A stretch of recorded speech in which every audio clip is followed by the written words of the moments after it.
आपको सीधे देहरादून लिए चलते, जहां पर मुख्यमंत्री पुष्कर सिंह धामी पहुंचे हैं। देखिए लाइव तस्वीरें।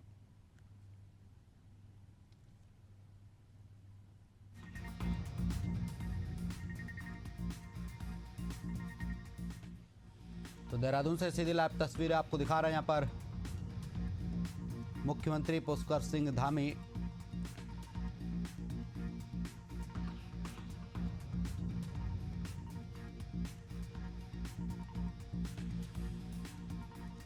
अतिवृष्टि आपदा को लेकर मुख्यमंत्री पुष्कर सिंह धामी ने बड़ी बैठक की है। लाइव तस्वीरें आपको दिखा रहे हैं। तो देहरादून से सीधी लाइव तस्वीरें आपको दिखा रहे हैं। यहां पर मुख्यमंत्री पुष्कर सिंह धामी ने अधिकारियों की बैठक ली है। अतिवृष्टि आपदा को लेकर ये बड़ी बैठक की गई है। आपदा प्रभावित लोगों की सहायता के निर्देश दिए हैं। अधिकारियों को रेस्क्यू ऑपरेशन की कमान संभालने के निर्देश दिए गए हैं। तो सीधी लाइव तस्वीर आपको दिखा रहे हैं देहरादून से, जहां पर मुख्यमंत्री पुष्कर सिंह धामी ने अतिवृष्टि को लेकर बड़ी बैठक ली है। अधिकारियों को रेस्क्यू ऑपरेशन की कमान संभालने के निर्देश दिए गए हैं।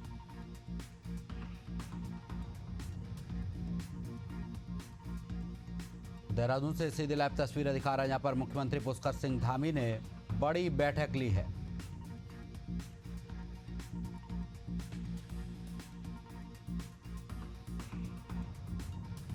अतिवृष्टि आपदा को लेकर ये बैठक की गई है। आपदा प्रभावित लोगों की सहायता के निर्देश दिए गए हैं। देहरादून से सीधी लाइव तस्वीरें आपको दिखा रहे हैं, जहां पर मुख्यमंत्री पुष्कर सिंह धामी ने बड़ी बैठक ली है। आपदा प्रभावित लोगों की सहायता राशि के निर्देश दिए गए हैं। अतिवृष्टि आपदा को लेकर एक बड़ी बैठक की गई है।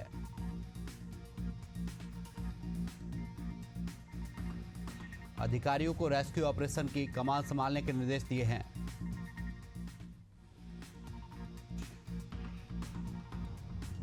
तो देहरादून से सीधी लाइव तस्वीरें आपको दिखा रहे हैं, जहां पर मुख्यमंत्री पुष्कर सिंह धामी ने बड़ी बैठक ली है।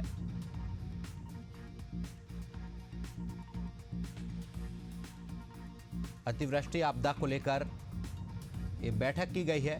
आपदा प्रभावित लोगों की सहायता के निर्देश दिए गए हैं।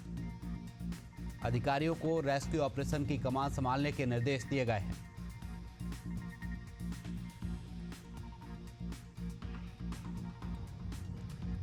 तो देहरादून से सीधी लाइव तस्वीरें आपको दिखा रहा है, जहां पर मुख्यमंत्री पुष्कर सिंह धामी ने बड़ी बैठक ली है।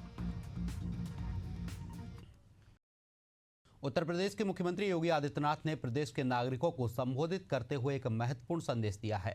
उन्होंने कहा कि प्रदेश को आत्मनिर्भर और विकसित राज्य बनाने के लिए सभी को एकजुट होकर काम करना होगा। सीएम ने नागरिकों से आह्वान किया है, आइए यह संकल्प लें कि वर्ष 2047 तक उत्तर प्रदेश को आत्मनिर्भर और विकसित राज्य बनाए। हर नागरिक इस ऐतिहासिक यात्रा का सहभागी बने। हम सब मिलकर विकसित भारत के विकसित उत्तर प्रदेश का निर्माण करें।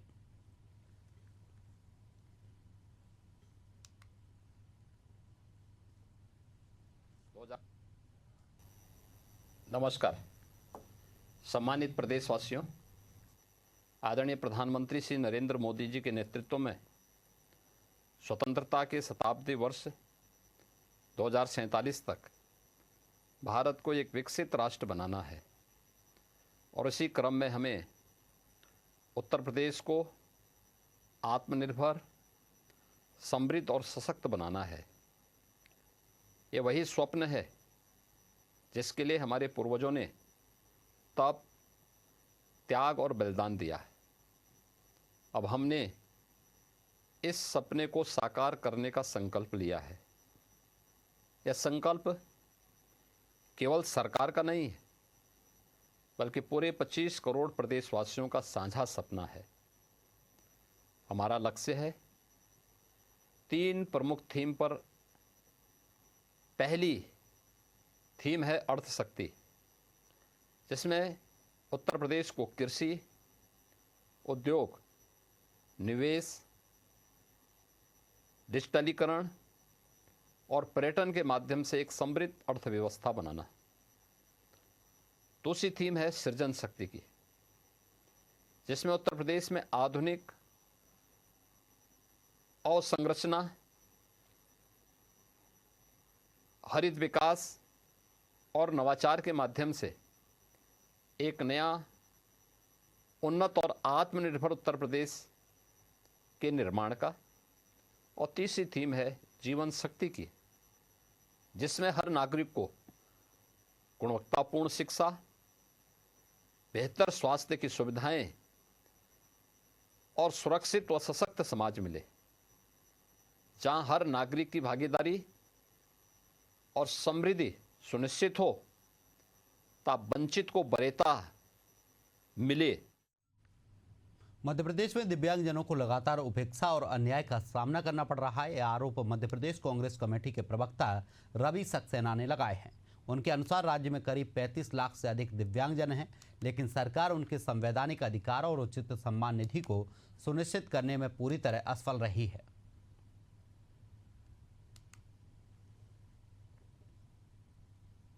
21,939 जो पद हैं, उन पर इस सरकार ने एक आदेश पारित किया कि एकेडमिक जो है वो मापदंड हम देंगे, जबकि वॉक इन इंटरव्यू के हिसाब से दिव्यांगों की नियुक्तियां की जाती हैं।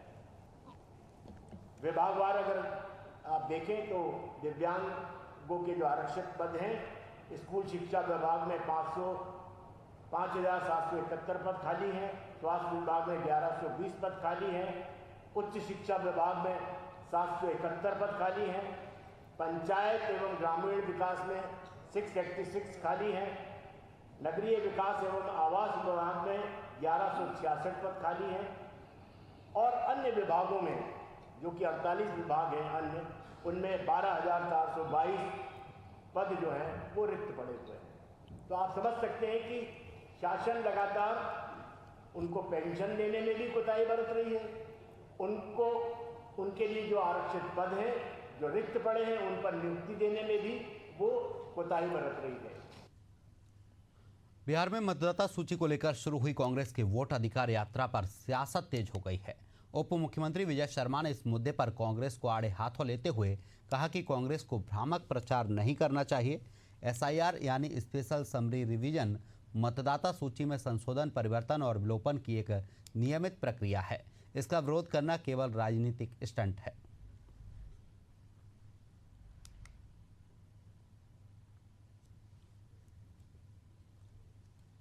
को तो मैंने कुछ दिन पहले एक प्रेस कॉन्फ्रेंस करके कहा भी था कि एक ही विधानसभा कवर्धा के संदर्भ में बहुत सारी बातें बताई। उस संदर्भ में यह भी बताना चाहता हूँ कि कोई कुछ भी कहे, मोहम्मद अकबर जी के कवर्धा के लोहारा निवास के बिजली के बिल पर उस प्रूफ ऑफ एड्रेस पर नाम जोड़े गए। ये दस्तावेजी प्रमाण है भाई, मेरे कुछ कहने नहीं कहने से कुछ नहीं होता है, तो ये दस्तावेजी प्रमाण है। ऐसे अनेक नाम है जिसको स्वयं ही जुड़वाएं। वही नहीं, रायपुर का भी विषय निकल कर आया था कि एक ही घर में 250 लोग थे उस समय उनके सरकार में। तो सरकार के साथ ये गलत भ्रामक प्रचार इनको नहीं करना चाहिए। और मतदाता सूची में अगर गड़बड़ी है तो मतदान में गड़बड़ी होगी ऐसा भी नहीं होता है। इसके कारण है, मैंने पहले ही कहा कि राहुल गांधी कभी बूथ पर पोलिंग एजेंट नहीं रहे हैं, काउंटिंग एजेंट नहीं रहे, उनको नहीं मालूम होता है कि कैसे होता है। दूसरा, अगर मतदाता सूची में कुछ नाम अतिरिक्त हैं, गड़बड़ी है, तो उनके ही परिमार्जन का विषय है कि संशोधन हो, परिवर्धन हो, विलोपन हो, इन सारी ही प्रक्रियाओं को करने के लिए SIR किया जाता है, जिसके लिए मैं बिल्कुल कहता हूं हर चुनाव आयोग में हर जगह उसको अनवरत रूप से होना चाहिए और इनको उसका विरोध नहीं। बिहार में शुरू हुई बिहार अधिकार यात्रा के नालंदा पड़ाव पर नेता प्रतिपक्ष तेजस्वी यादव ने केंद्र और राज्य सरकार पर तीखा हमला बोला है। सभा को संबोधित करते हुए तेजस्वी ने कहा कि बिहार की सत्तारूढ़ व्यवस्था अब अपने आप नहीं चल रही है। मुख्यमंत्री नीतीश कुमार अब सिर्फ नाम के CM रह गए हैं, जबकि असली फैसले दिल्ली से लिए जा रहे हैं।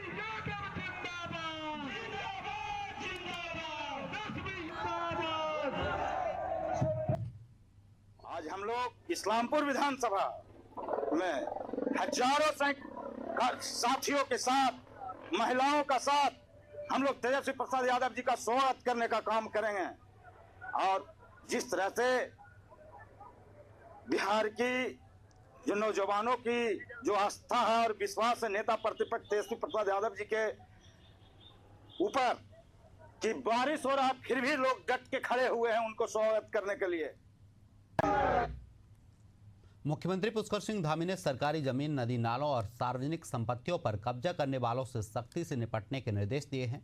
मंगलवार को राज्य के विभिन्न स्थानों पर आयोजित तहसील दिवस कार्यक्रम में वर्चुअल माध्यम से शामिल होते हुए मुख्यमंत्री ने यह निर्देश दिए। उन्होंने 2 कहा कि प्रदेशवासियों के हक और संसाधनों की सुरक्षा करना राज्य सरकार की प्राथमिकता है।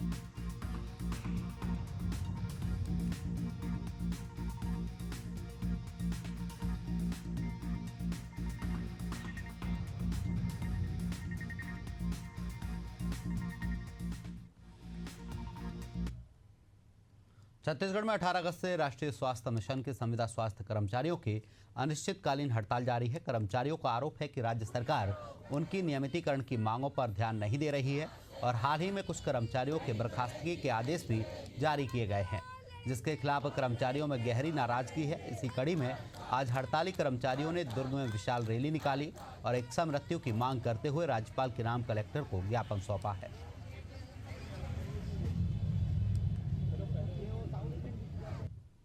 जैसा कि सबको पता है कि अनिश्चितकालीन आंदोलन का आज हमारा 30वां दिन था और 30वें दिन पर हमने आज राज्यपाल के नाम से इच्छा मृत्यु के लिए कलेक्टर महोदय को ज्ञापन दिए।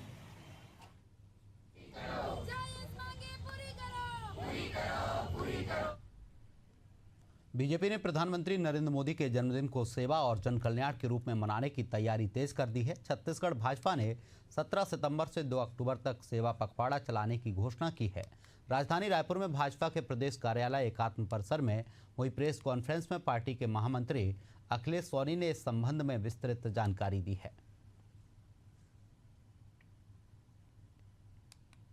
पंडित दीनदयाल उपाध्याय जी की जयंती है और ये कार्यक्रम हमारा जो देश पूरे वर्ष में 6 कार्यक्रम ऐसे हैं जो हम मतदान केंद्र स्तर पर मनाते हैं। तो बूथ पर ये कार्यक्रम होगा और उसमें दीनदयाल जी के चित्र पर माल्यार्पण और संगोष्ठी, दीनदयाल जी के जीवन पर, और प्रधानमंत्री जी का जो अभी अपील है पूरे देशवासियों से कि आत्मनिर्भर भारत, जो वैश्विक रूप से जो हम इंपोर्ट को पूरी तरह खत्म करने के दिशा में हम आत्मनिर्भर बने, इस आत्मनिर्भर का जो अपील है वोकल फॉर लोकल, इस तरीके से आत्मनिर्भर भारत पे ये संगोष्ठी होगा और ये सभी जिला स्तरों पर अपने को आयोजित करना है। मुख्यमंत्री विष्णुदेव साय 17 सितंबर को रायपुर में स्वच्छता, आवास और लोक निर्माण कल्याण उत्सव का शुभारंभ करेंगे। कार्यक्रम की अध्यक्षता उप मुख्यमंत्री अरुण साव करेंगे। इस दौरान स्वच्छता ही सेवा 2025, पीएम आवास योजना, पीएम स्वनिधि योजना 2.0 और लोक कल्याण मेले का राज्य स्तरीय शुभारंभ होगा। आपको बता दें कि हजारों लाभार्थियों को योजना का सीधा फायदा मिलेगा और नागरिकों के लिए कई स्टॉल भी लगाए जाएंगे।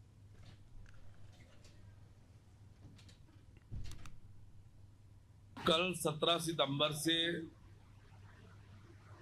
2 अक्टूबर तक यानी प्रधानमंत्री माननीय नरेंद्र मोदी जी के जन्म दिवस से महात्मा गांधी जी और लाल बहादुर शास्त्री जी के जन्म दिवस तक सेवा पखवाड़ा का अभियान चलता है। देश में जिस प्रकार से स्वच्छता को जन आंदोलन बनाने का काम प्रधानमंत्री माननीय नरेंद्र मोदी जी ने किया, स्वच्छता लीग के माध्यम से शहरों को स्वच्छ और सुंदर बनाने की प्रेरणा जिस प्रकार से प्रधानमंत्री माननीय नरेंद्र मोदी जी ने दी, उसी तर्ज पर मैंने सभी सम्माननीय महापौर, सम्माननीय अध्यक्षों को पत्र लिखा है कि अपने शहर में स्वच्छता अभियान को बढ़ चढ़ कर करें, स्वच्छता अभियान का नेतृत्व करें, समाज के हर वर्ग को स्वच्छता से जोड़ें ताकि हमारा शहर स्वच्छ बने, जिसके कारण से लोगों के स्वास्थ्य पर, जीवन पर अच्छा प्रभाव पड़े। उप मुख्यमंत्री अरुण साव ने अपनी कुछ खास यादों को साझा किया है। अरुण साव ने कहा कि कुछ पल जीवन में हमेशा के लिए यादों में बस जाते हैं, न केवल उनकी भव्यता के लिए बल्कि उस आत्मीयता, स्नेह और सोच के लिए जो उनके पीछे छिपी होती है। ऐसा ही एक पल मैंने अनुभव किया जब बिलासपुर में परिवर्तन यात्रा के समापन समारोह के दौरान हेलीपैड पर प्रधानमंत्री नरेंद्र मोदी जी का स्वागत किया। उस क्षण उन्होंने मेरी पीठ थपथपाई और मुस्कुराते हुए कहा कि अध्यक्ष जी, आपकी परिवर्तन यात्रा बहुत अच्छी रही। प्रधानमंत्री माननीय नरेंद्र मोदी जी का जन्मदिवस आ रहा है। 2019 से सांसद के रूप में काम करने का अवसर मिला। अनेक अवसरों पर मिलने का, उनकी बात सुनने का प्रत्यक्ष रूप से अवसर मिला। उनकी एक एक बातें अत्यंत प्रेरणादायी होती है और हर छोटी बातों पर उनकी नजर रहती है। एक एक कार्यकर्ता की चिंता करना, छोटी छोटी बातों पर ध्यान देना, ये उनकी विशेषता है। परिवर्तन यात्रा का समापन सभा बिलासपुर में होना था। हेलीपैड में जब प्रधानमंत्री माननीय नरेंद्र मोदी जी का स्वागत किया मैंने, उन्होंने मेरी पीठ थपथपाई और कहा कि अध्यक्ष जी, आपकी परिवर्तन यात्रा तो बहुत अच्छी रही, पर आपका गला कैसे बैठ गया है। और इसके बाद लगातार जो सभाएं हुई, जब कार्यक्रम हुआ, उसमें मेरी आवाज को लेकर वो कुछ न कुछ बोलते थे लगातार। यानी एक कार्यकर्ता का गला बैठ गया, आवाज दब गई, उस पर भी उनकी नजर थी और मेरी आवाज कैसे ठीक हो रही है इस पर उनकी नजर थी। तो इस बात से समझ सकते हैं कि कितने छोटी छोटी बातों पर उनका ध्यान जाता है और इसीलिए आज दुनिया के वो सबसे लोकप्रिय नेता हैं और देश के जनमानस में अपनी छाप छोड़ चुके हैं। तो निश्चित रूप से उनका जन्मदिवस हम सबको प्रेरणादायी है। हम उन्हें बहुत बधाई देते हैं। वे यशस्वी हों, दीर्घायु हों। उत्तराखंड में लगातार हो रही मूसलाधार बारिश ने जनजीवन अस्त व्यस्त कर दिया है। देहरादून के सहस्त्रधारा में बादल फटने से तबाही मच गई है। वहीं गंगा और अन्य नदियां खतरे के निशान से ऊपर बह रही हैं। प्रशासन राहत और बचाव कार्यों में जुटा है, जबकि मुख्यमंत्री पुष्कर सिंह धामी हालात पर नजर बनाए हुए हैं। प्रधानमंत्री नरेंद्र मोदी और गृह मंत्री अमित शाह ने भी हर संभव मदद का आश्वासन दिया है।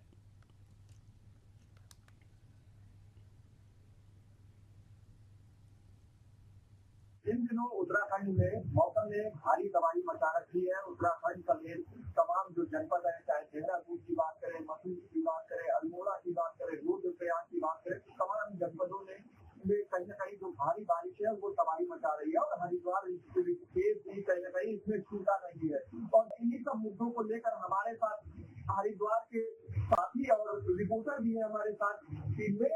देखो कैसा, उनसे जानते हैं इन दिनों जो देहरादून में तबाही देखने को मिल रही है, आखिर क्या कुछ मामला है और लगातार कहीं न कहीं बड़े स्तर पर उत्तराखंड में तबाही मौसम ने मचा रखी है। देखिए, मैं आपको बता दूं कि इस समय उत्तराखंड के लिए आफत की बारिश बनी हुई है। यदि हम बात करें रात की, तो रात को शहजादा रोड में बादल फटा है। शहजादा में बादल फटा है तो कहीं न कहीं देहरादून के लिए भी इस समय मुसीबत है और उत्तराखंड के लिए इस समय जो है बारिश पूरी आफत बनी हुई है। और आप देख ही सकते हैं कि इस समय हरिद्वार में गंगा जी का जल स्तर भी बढ़ रहा है, खतरे के निशान से ऊपर बह रहा है। वहीं यदि मैं बात करूं मुख्यमंत्री पुष्कर सिंह धामी की, तो धामी से बात हुई है। प्रधानमंत्री नरेंद्र मोदी जी ने फोन से बात की है। देश के गृह मंत्री अमित शाह ने भी फोन से बात हुई है। तो कहीं ना कहीं केंद्र सरकार भी इस पर जो है नजर बनाए हुए है और बातों का तो सिलसिला चलता रहता है। क्या लगता है जो आपके यहाँ के मुख्यमंत्री हैं वो किस तरह से काम कर रहे हैं और आपदा प्रभावित लोगों को किस तरह से प्रभावित होने से बचा रहे हैं? जी देखिए, मैं आपको बताऊं कि इस समय जो है उत्तराखंड के धामी जो है धाकर धामी जो है मौके पे काम कर रहे हैं और कहीं ना कहीं दिशा निर्देश दे रहे हैं। अधिकारियों के साथ बैठक की जा रही है, अधिकारियों के साथ बात भी की जा रही है फोन पे। ऊपर पहाड़ों की यदि बात करूँ तो इस समय भूस्खलन और आफत की बारिश जोरदार पड़ रही है। इसलिए हमारे साथी देवम मेहता है जो हरिद्वार से पिछले कई वर्षों से ग्राउंड रिपोर्ट कहीं न कहीं हमारे चैनलों को देते हुए आए हैं। तो उनका साफ तौर से कहना है कि जिस तरह से कहीं न कहीं उत्तराखंड के मुख्यमंत्री पुष्कर धामी ने जो काम किया है वो कहीं न कहीं काबिले तारीफ है और आज जनता भी कहीं न कहीं पुष्कर धामी की तारीफ करते हुए दिखाई देती है। सहयोगी जितेंद्र के साथ मैं दीपक पांडे, एशियन न्यूज, हरिद्वार। मैनपुरी जिले के कुर्रा थाना क्षेत्र में महिला के घर में आधी रात को पुलिस अधिकारियों द्वारा घुसने का गंभीर मामला सामने आया है। पीड़िता ने आरोप लगाया कि बिना महिला पुलिसकर्मी के 2 दरोगा और 7-8 पुलिसकर्मी करीब 12 बजे उनके घर में घुस आए और कुंडी तोड़कर प्रवेश किया। महिला ने पूरे मामले की शिकायत मैनपुरी के एसपी से की है और आरोपियों के खिलाफ कड़ी कार्रवाई की मांग की है।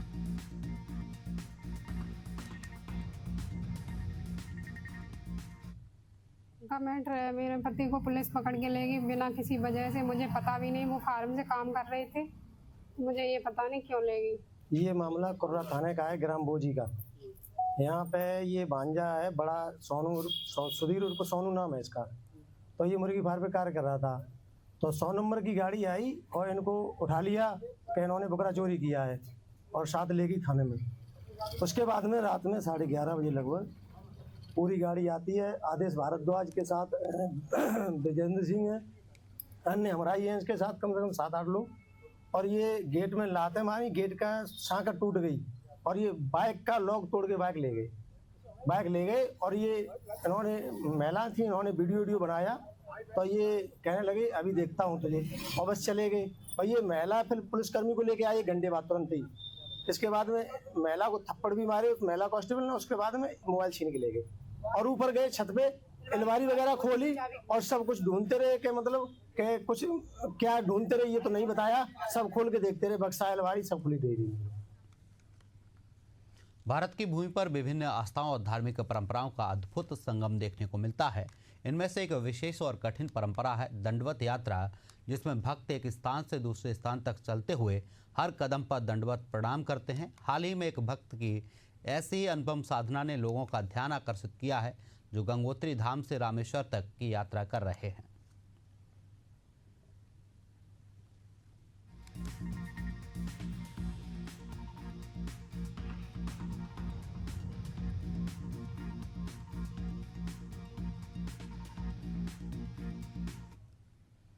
बालोद जिले के दस्तावेज लेखकों और स्टाम्प विक्रेताओं ने आज संयुक्त रूप से आंशिक हड़ताल की है। यह हड़ताल बिलासपुर जिले के सरकंडा तहसील के दस्तावेज लेखक महेंद्र ठाकुर की गिरफ्तारी के विरोध में की गई है। इस हड़ताल के कारण जिले भर में दस्तावेज और स्टाम्प से संबंधित मैं यहाँ तहसीलदार का प्रमाणीकरण के आवेदन करे रहा हूँ यहाँ बालोद, और आवेदन बनाए बार बोला ये जो का बोलते अर्जी मैनेजमेंट के हड़ताल चला थे, बनाए बार दिक्कत हो, टिकट लगाना है, टिकट मिलत नहीं है यहाँ अभी। मैं आया हूँ मुजगहान से, हम सुबह से आए हैं अपनी रजिस्ट्री कराने के लिए, और अर्जी न्यूज़ का यहाँ पे हड़ताल है और हम कल से परेशान हैं। कल से हम कोशिश कर रहे हैं, नहीं हो पाया, आज भी नहीं हो पाएगा, और कल भी शायद संभवतः होगा नहीं होगा वो हमको नहीं पता है। साल जो है सरकंडा तहसील जिला बिलासपुर में जो दस्तावेज लेखक है उसको अनावश्यक रूप से गिरफ्तार कर लिया गया है। इस संबंध में आज सांकेतिक हड़ताल हम लोग किए हैं, एवं आज से 1 साल पहले जो हम लोग अपने मानदेय और स्टाम्प बिल्डरों का कमीशन बढ़ाने के लिए जो मांग किए थे उसकी भी सुनवाई अभी तक नहीं हुई है। इस संबंध में भी हम लोग ज्ञापन दिए हैं। जो हमारा सांकेतिक हड़ताल है वो सरकंडा के दस्तावेज लेखक श्री महेंद्र सिंह ठाकुर को जो गिरफ्तार किया गया है उसके विरोध में हम लोग एक सांकेतिक हड़ताल किए हैं।